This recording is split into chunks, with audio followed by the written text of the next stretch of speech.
한국에서 처음으로 차를 몰 때였습니다. 때가 되면 엔진 오일을 정기적으로 갈아줘야 된다는 것을 알았지만 그냥 무시하고 모르고 그렇게 차를 몇 년 동안 몰았을 때였습니다. 한 번은 가운데 수련회를 다녀오는데 차가 털털거리더니 앞에 본넷에서 펑 하고 소리가 나는 거예요.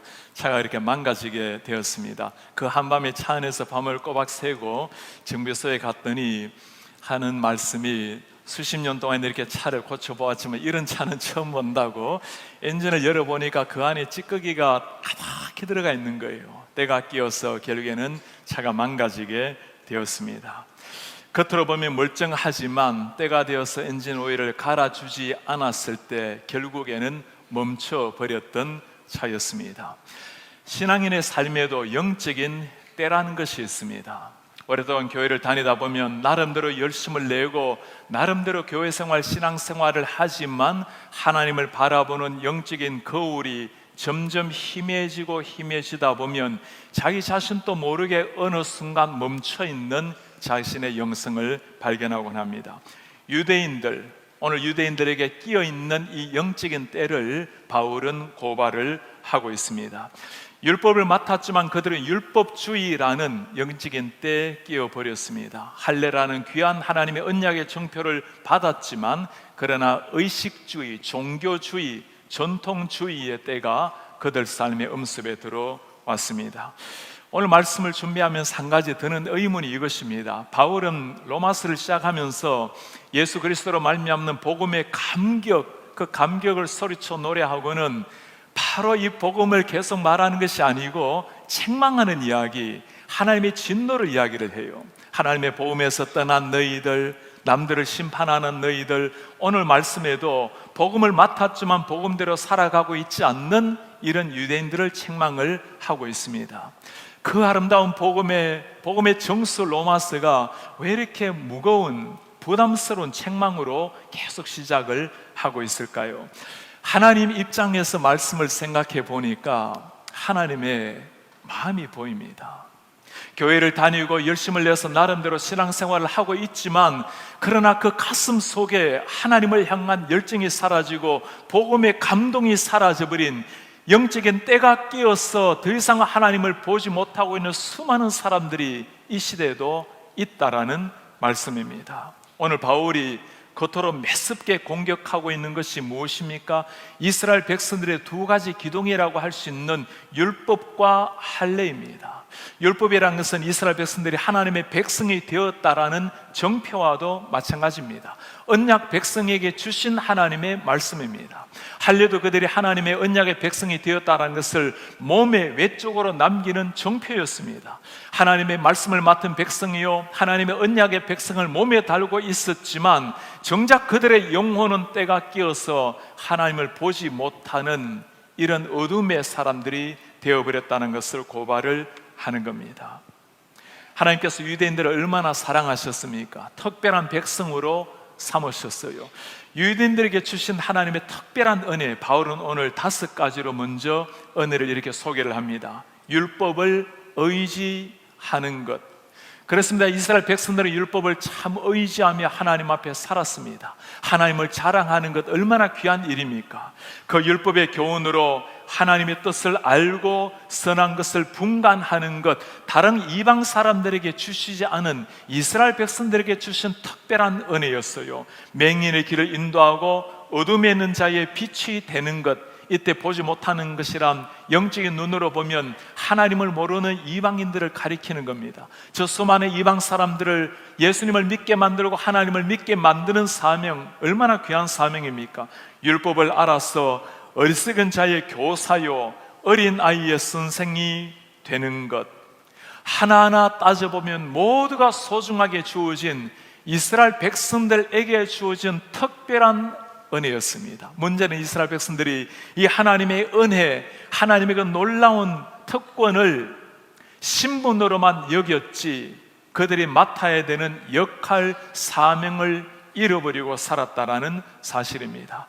율법을 주신 하나님을 알지 못하고 율법도 온전히 지키지 못했던 이스라엘 백성들, 겉으로 율법을 강조하고 있지만 결국에 이 율법으로 말미암아 우리가 만나야 될 예수 그리스도를 만나지 못하고 율법의 아성에 갇혀서 율법을 마치 우상처럼 여기고 살아가 버렸던 사람들, 하나님께서 그들에게 우주적 사명, 전 세계 열방에 하나님의 나라를 이루라고 사명을 주셨지만 자신만의 국수적인 하나님으로 만들어 버렸던 이스라엘 백성들, 이게 남의 이야기가 아니죠. 그렇게 교회를 잘 다니고 열심을 내었던 이스라엘 사람들에게, 유대인들에게 하신 말씀, 오늘날 교회를 잘 다니고 열심을 나름대로 내고 있는 우리 한 사람 한 사람에게 하시는 말씀입니다. 하나님을 사랑하고 하나님의 은혜를 주시고 말씀을 가르칠 수 있는, 세계 열방의 말씀을 전파할 수 있는 놀라운 특권을 주셨는데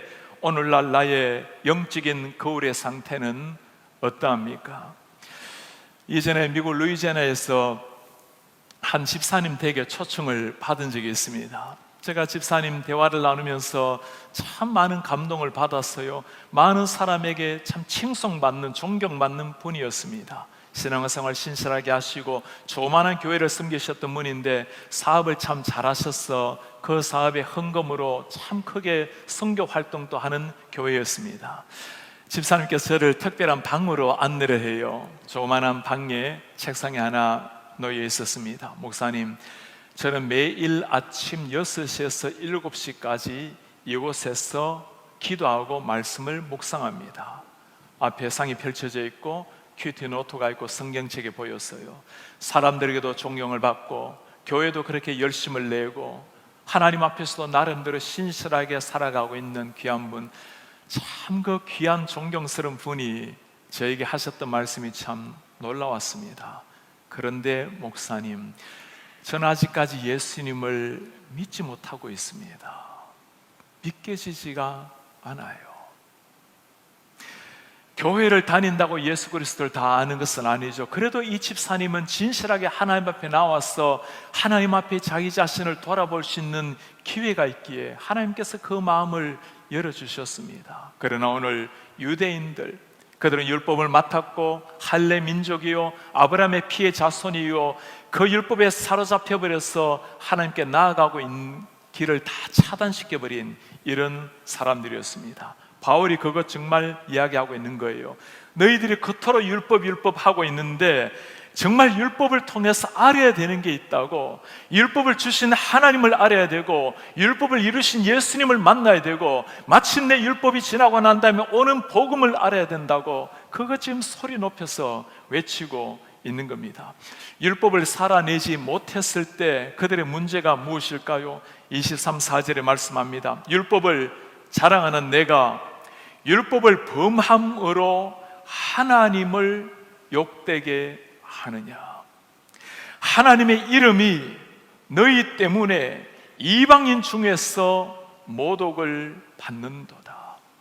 하나님의 이름이 이방인 중에서 모독을 받는도다. 여러분, 이방인들이 유대인의 눈에 어떤 사람이었습니까? 율법이 없는 사람들, 유대인의 눈에는 개처럼 돼지처럼 짐승처럼 여겼던 그 사람들인데 그 이방인들이 하나님의 이름을 모독한다고 말씀을 해요. 왜 이런 일이 일어나죠? 하나님 때문이 아니죠. 하나님의 백성들이 하나님의 백성답게 살아내지 못했을 때 일어난 너무너무 안타까운 일이었습니다. 정말 그래요. 이 시대 하나님의 이름이 영광을 받지 못하고 땅에 떨어지는 이유가 무엇입니까? 믿지 않는 사람들 때문이 아니죠. 믿는 사람들, 하나님 앞에 그래도 열심을 내는 사람들이 하나님을 믿는 믿음답게 살아내지 못할 때 그때 일어나는 일, 하나님의 이름이 모독을 받는도다. 지난주에 기독교윤리실천위원회에서 최근에 한국 종교 상황 데이터를 발표한 게 있습니다. 제가 보면서 너무너무 마음이 아팠어요. 지금 한국의 가장 많은 종교 비율은 기독교인입니다. 20% 정도 나와요. 그 다음에 불교, 가톨릭으로 나옵니다. 기독교 역사가 100년 좀 더 된 나라에서 20%가 되는 수많은 사람들이 예수님을 믿고 제일 많은 신앙인이 그래도 기독교인이라는 게 얼마나 감사한 일입니까?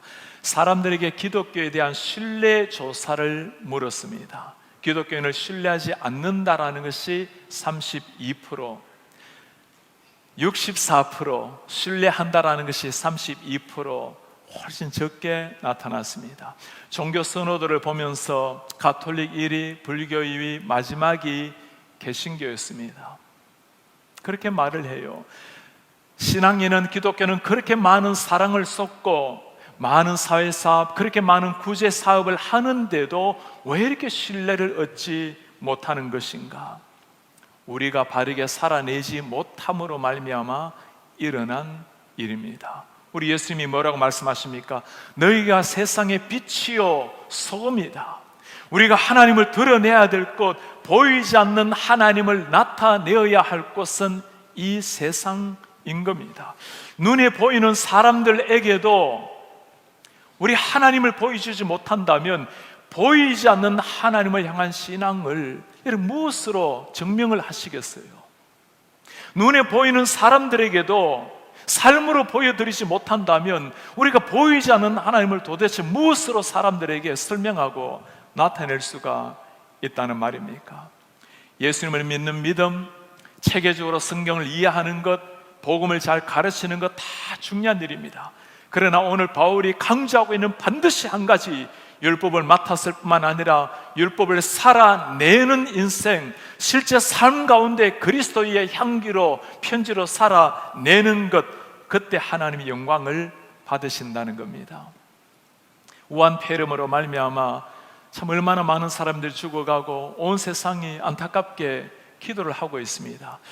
우한이란 이름은 참 제 가슴 속에 많은 걸 생각나게 해요. 지난 10년 동안 여름 겨울로 다녔던 곳이 우한이고 목회한 이래도 겨울에 들어간 곳이 우한 땅입니다. 지금은 많은 분들이 다 한국으로 추방을 당해 있고 그곳에 특별한 한 분이 계세요. 한국에 참 좋은 교회에서 섬기시다가 이곳으로 들어온 분이십니다. 그분이 섬기는 곳은 농가분들이세요. 제가 할빈에 갈 때도 농가분들을 섬기지만 우리 많은 성도님들 만들어준 그 목도리 또 장갑 그분들에게도 전달을 하곤 했습니다. 그분들을 섬기는 우리 목사님께서 그렇게 말씀을 해요. 이 농가분들은 고마움이란 것을 잘 몰라요. 그들 위해서 밥을 지어주고 그렇게 헌신하고 사랑을 베풀어도 당연하게 여깁니다. 그러다가 한 2년, 3년 정도 계속 그들과 함께 먹고 자고 사랑을 쏟으면 그때부터 점점 변화되기 시작을 한다는 겁니다. 사모님께서 그렇게 말씀을 해요. 농가분들에게는 말씀으로 복음을 전하는 것이 아니라 삶으로 복음을 전해야 됩니다. 삶으로 나타나는 예수님의 복음만을 그들은 따를 뿐입니다. 그런 거예요. 예수님의 복음, 말씀으로 바르게 전가하는 것 왜 중요하지 않겠습니까? 그러나 삶으로 증명되는, 삶으로 나타내는 정말 예수 그리스도의 그 능력, 그 영광을 나타내는 삶만이 살아계신 하나님에 대한 증거가 된다라는 말씀입니다. 율법에 빠졌지만 정작 율법도 온전히 지키지 못하고 율법을 주신 하나님도 망각해버리고 율법을 이루신 예수님도 찾지 못했던 그 유대인들, 왜 이런 일이 일어날까요? 그 안타까운 이유를 21절에 말씀합니다. 그러면 다른 사람을 가르치는 내가 너 자신은 가르치지 아니하느냐?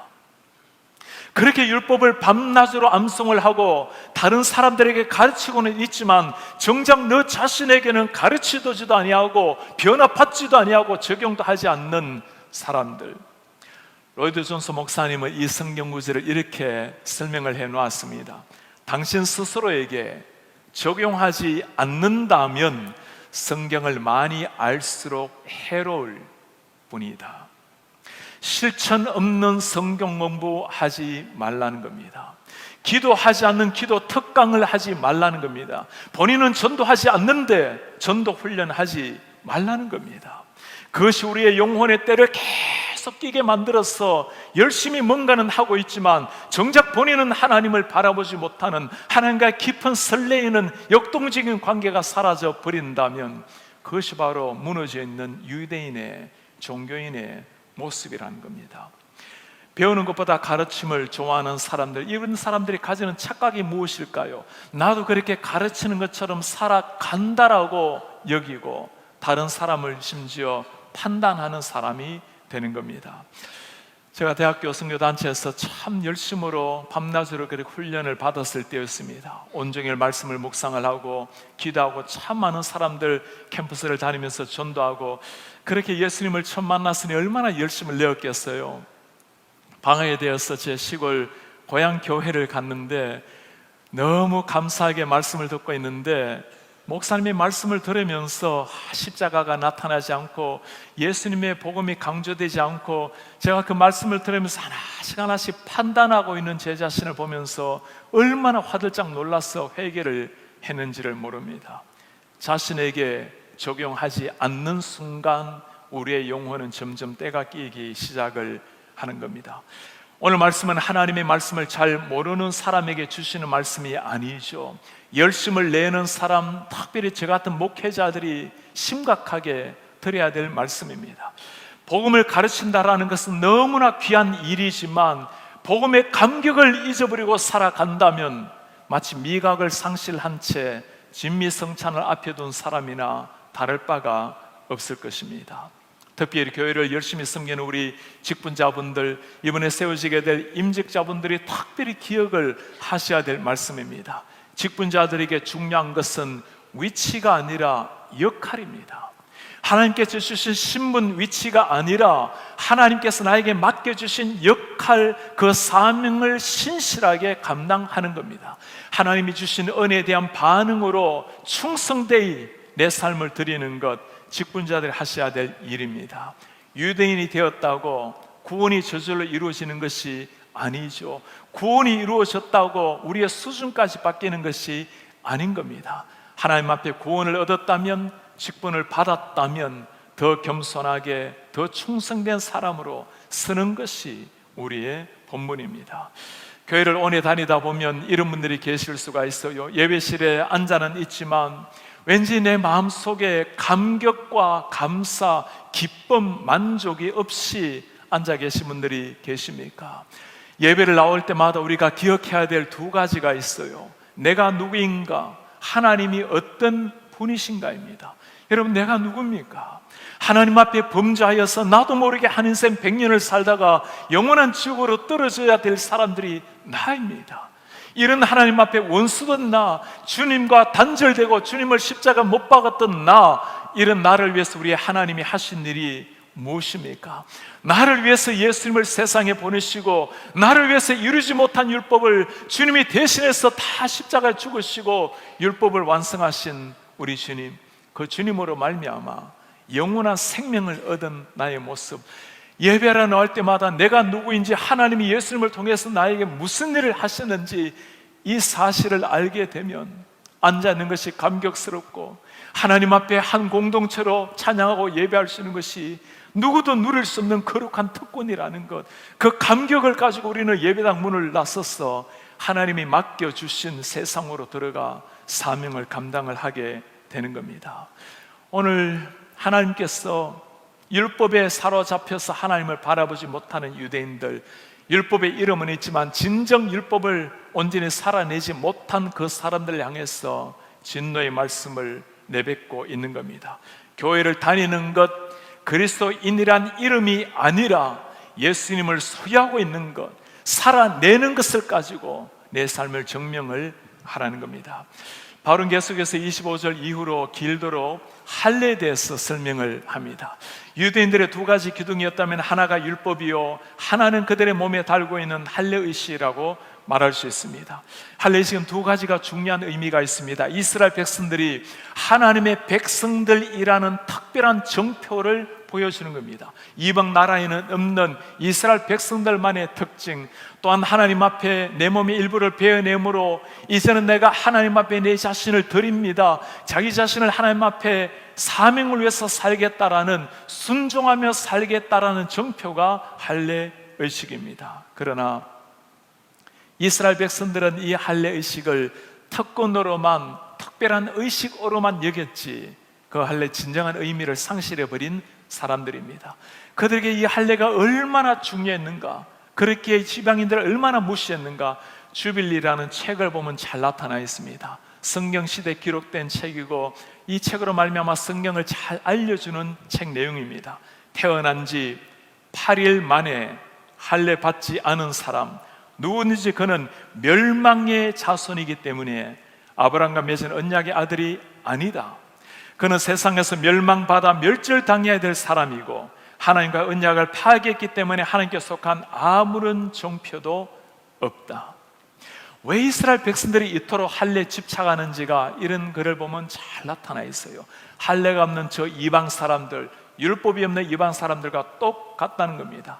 우리는 아브라함의 자손으로 율법도 가지고 있고 우리 몸에 할례도 가지고 있고 우리가 완벽한 구원받은 자손이라는 말씀이에요. 그러나 이 할례를 가지고 정말 구원을 가를 수 있다는 게 아니라는 거예요. 바울이 하는 말입니다. 네가 율법을 행하면 할례가 유익하나 만일 율법을 범하면 너희 할례는 무할례가 되느니라. 겉으로 할례를 신모듯이 모셨던 이 사람들에게 바울이 지금 끔찍한 얘기를 하는 거예요. 네가 율법을 행하면 할례가 유익하지만 율법을 범하면 너희 할례는 아무런 의미가 없다라는 겁니다. 종교적인 의식을 가지고는 진정한 하나님의 자손의 의미가 하나도 없다라는 말씀이에요. 오늘날 우리는 할례 의식을 행하지는 않지만 예수님을 믿는 것을 공적으로 고백하기 위해서 하는 것이 세례 의식입니다. 세례 의식을 가질 때마다 제가 강조하는 것이 있어요. 세례를 받는다라는 것은 예수 그리스도를 나의 구주로 모셔드리는 것입니다. 구주로 모신다라는 것은 구원자 예수님, 주님 예수님을 모신다는 겁니다. 많은 사람들이 세례를 받을 때 구원자 예수님은 믿어요. 믿음을 가지고 세례를 받는 거죠. 그러나 주인이 바뀐 것이 중요합니다. 세례를 받는다는 것은 내가 예수님과 함께 십자가에 완전히 못 박혀 장사되고 예수님의 부활처럼 영원한 생명을 누려서 새로운 인생을 산다는 시작입니다. 이제는 새로운 피조물이 되어서 나 자신의 자아의 통치가 아니라 성령의 통치를 받는다라는 것, 그것이 세례 받을 때 하는 정표입니다.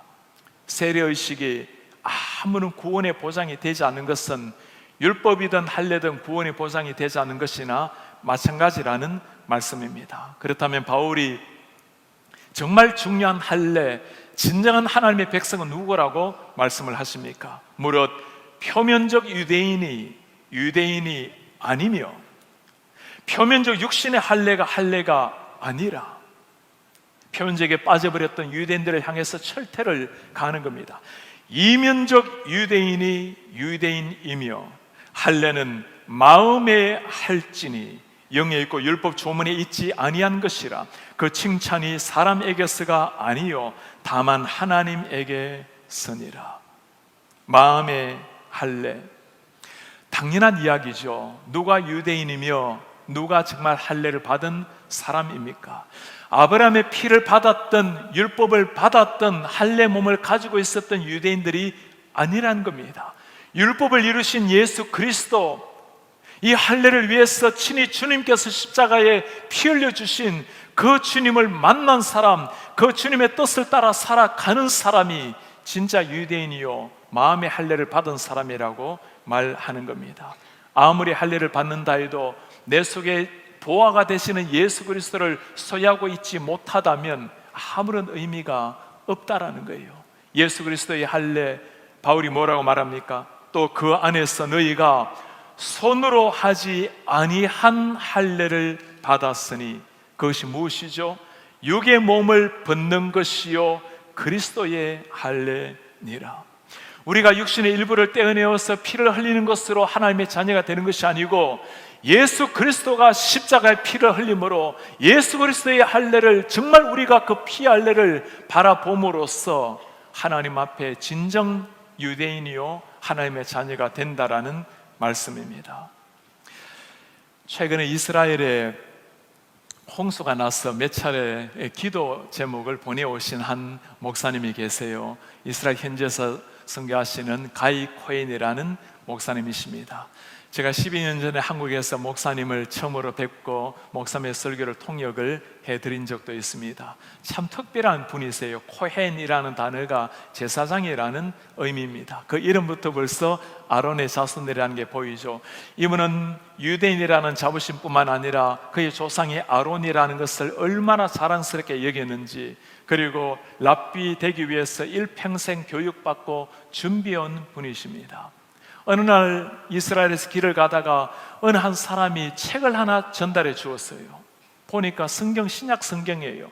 신약 성경에 읽어서도 안 되고 만져서도 안 될 책 아닙니까? 그 사람에게 돌려주려고 보는데 사람이 보이지가 않아요. 너무나 신비한 체험을 하게 된 겁니다. 집에 돌아와서 그 성경책 읽기를 시작을 했습니다. 마침 읽은 게 마태복음 21장이에요. 무슨 내용인지 기억납니까? 예수님께서 어린 나귀를 타고 예루살렘에 입성하는 이야기였습니다. 이분이 랍비 교육받는 사람 아닙니까? 구약에 정통한 사람. 그리고 스가랴 9장 9절이 바로 떠올랐던 거예요. 시온에 따라 크게 기뻐할지어다, 예루살렘에 따라 즐거이 부를지어다. 보라, 너의 왕이 내게 임하시나니 그는 공의로우시고 구원을 베푸시며 이 메시아가 어떤 분이세요? 겸손하여서 나귀를 타시나니 나귀의 작은 것 곧 나귀 새끼니라. 이 말씀을 보고는 예수님을 만난 겁니다. 구약에 약속된 그 메시아가 바로 예수 그리스도라는 걸 깨닫고는 가족에게 우리가 그토록 기다렸던 이 메시아가 바로 예수 그리스도라고. 여러분, 무슨 일이 일어났을까요? 그 대대로 아론 자손의 랍비 가문의 정통이 있는 그 집안에서 바로 쫓겨났습니다. 랍비에 대한 고육들이 다 취소되고 그 뒤로 하나님의 은혜로 목사가 되었어요. 제가 우리 교회 부임을 하고 난 다음에 깜짝 놀라는 게 하나 있습니다. 우리에게 오랫동안 이스라엘에서 선교사로 섬기셨던 김현일 선교사님께서 함께 동역하셨던 분이 이 가이 코헨 목사님이셨어요. 누가 진정한 유대인이고 누가 진정 아브라함의 자손입니까? 육신의 피를 가진 사람, 율법을 가진 사람, 몸의 할례가 아니고 이 메시아 되신 예수 그리스도를 정말 만난 사람, 예수 그리스도의 그 십자가의 피로 말미암아 내 영혼을 적신 사람, 그들이 진정 유대인이요 할례를 받은 사람이라고 말씀을 하는 겁니다. 오늘날 예수 그리스도를 믿는 우리 한 사람 한 사람이 바로 진정한 유대인이요 마음의 할례를 한 사람이라고 말씀을 하는 겁니다. 오늘 우리는 바울의 말씀을 통해서 하나님께서 정말 안타깝게 말씀하시는, 너무나 안타깝게 교회를 다니지만 아직까지 복음을 희미하게 알고 이 복음에 점점 사라져버린 사람을 향해서 강력하게 경고하는 말씀입니다. 우리가 언젠가 천국 이르게 될 때 이런 일이 있으면 안 되겠죠. 땅 위에서 그렇게 열심을 내었는데, 그렇게 교회 생활 부지런하게 잘 했는데 정작 천국에 가서 그 예수님을 만나지 못한다면, 그런 신앙생활 하면, 그런 교회 생활 하면 안 되는 겁니다. 사랑하는 성도님들, 예수 그리스도로 말미암아 진정한 구원의 감격을 누린다면 한번 깊이 물어보세요. 예수님을 바라보는 내 영혼의 창은 깨끗하십니까?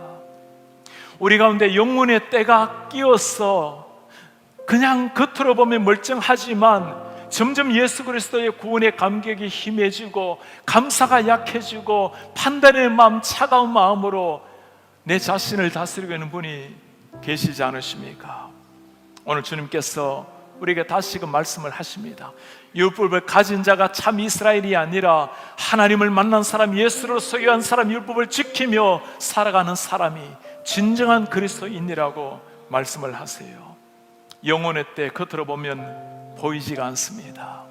그러나 언젠가 때가 낀 차가 멈추듯이 영혼의 때가 끼다 보면 언젠가 우리의 삶에 영적으로 무너질 날이 올 수 있는 겁니다. 무엇으로 영혼의 때를 깨끗하게 씻어서 하나님을 얼굴을 보듯이 볼 수가 있을까요?